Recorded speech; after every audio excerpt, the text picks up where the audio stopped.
Hello, Mark. I'm Gio. My school number is S0441038. Manal al-Sharif, a Saudi woman who dared to drive. Allow me to start this talk with a question to everyone. You know that all over the world, people fight for their freedom, fight for their rights. Some battle oppressive governments, others battle oppressive societies. Which battle do you think is harder? Allow me to try to answer this question in the few coming minutes. Let me take you back 2 years ago in my life. It was the bedtime of my son, Abudi. He was 5 at the time. After finishing his bedtime rituals, he looked at me and he asked a question. Mommy, are we bad people? I was shocked. Why do you say such things, Abudi? Earlier that day, I noticed some bruises on his face when he came from school. He wouldn't tell me what happened, but now he was ready to tell. 2 boys hit me today in school. They told me, "We saw your mom on Facebook. You and your mom should be put in jail." I've never been afraid to tell Abudi anything. I've been always a proud woman of my achievements. But those questioning eyes of my son were my moment of truth. When it all came together, you see, I'm a Saudi woman who had been put in jail for driving a car in a country where women are not supposed to drive cars, just for giving me his car keys. My own brother was detained twice, and he was harassed to the point he had to quit his job as a geologist, leave the country with his wife and a 2-year-old son. My father had to sit in a Friday sermon listening to the imam condemning women drivers and calling them prostitutes amongst the tons of worshippers, some of them our friends and family of my own father. I was faced with an organized defamation campaign in the local media combined with false rumors shared in family gatherings, in the street, and in schools. It all hit me. It came into focus that those kids didn't mean to be rude to my son. They were just influenced by the adults around them, and it wasn't about me. And it wasn't a punishment for taking the wheel and driving a few miles. It was a punishment for daring to challenge the society's rules. But my story goes beyond this moment of truth of mine. Allow me to give you a briefing about my story. It was May 2011. And I was complaining to a work colleague about the harassment I had to face trying to find a ride back home. Although I have a car and an international driver's license, as long as I've known, women in Saudi Arabia have been always complaining about the ban, but it's been 20 years since anyone tried to do anything about it, a whole generation ago. He broke the good or bad news in my face, but there is no law banning you from driving. I looked it up, and he was right. There wasn't actual law in Saudi Arabia. It was just a custom and traditions that are enshrined in rigid religious faith was and imposed on women. That realization ignited the idea of June 17,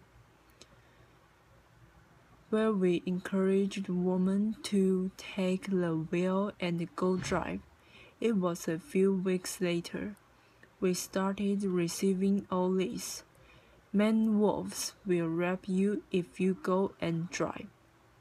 A courageous woman. Her name is Najla Hariri. She's a Saudi woman in the city of Jeddah. She drove a car and she announced, but she didn't record the video.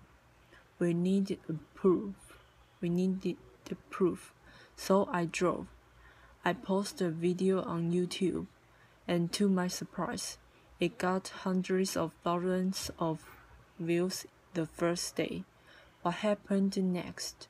Of course, I started receiving threats to be killed, raped, just to stop this campaign.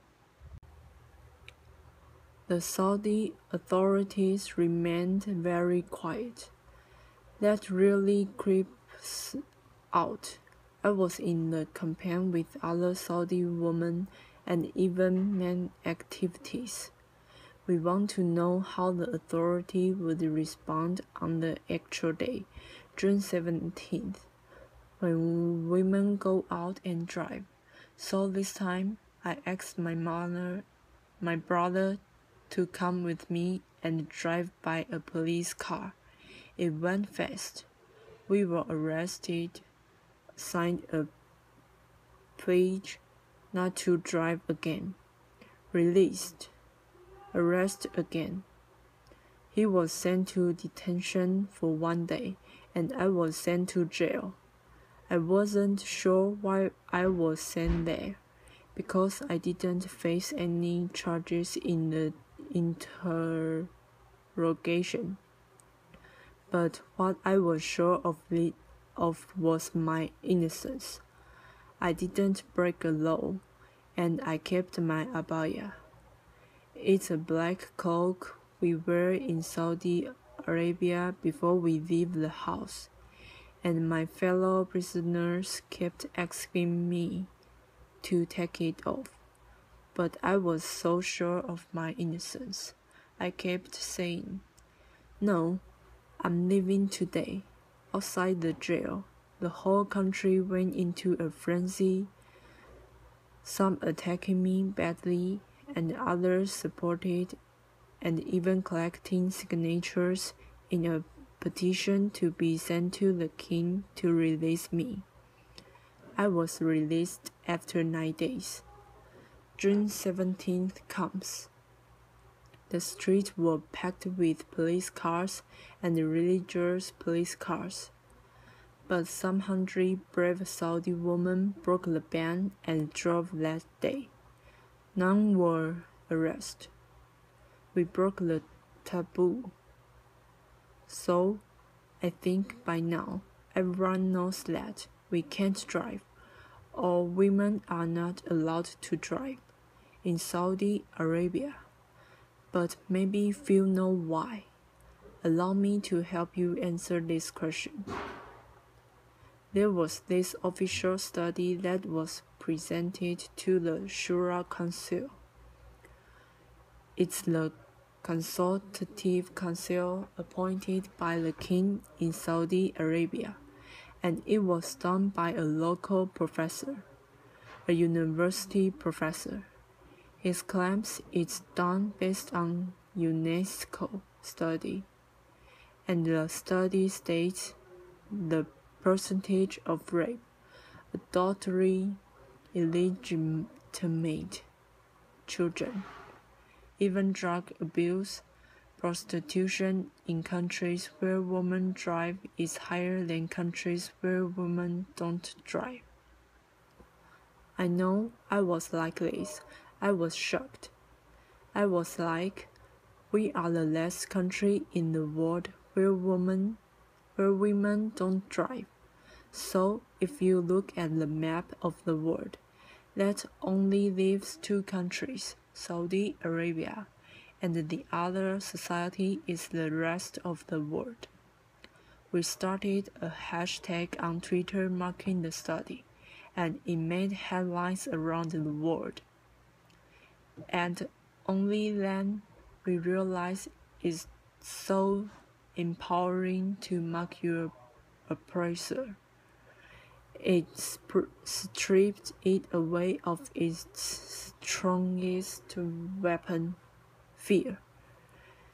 This system is based on ultra-conservative traditions and customs that deal with women as if they are inferior and they need a guardian to protect them.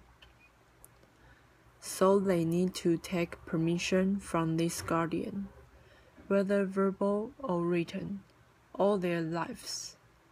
We are minors until the day we die, and it becomes worse when it's enshrined in religious fatwas based on wrong interpretation of the Sharia law or the religious laws. What's worse, when they become codified as laws in the system, and when women themselves believe in their inferiority, and they even fight those who try to question these rules.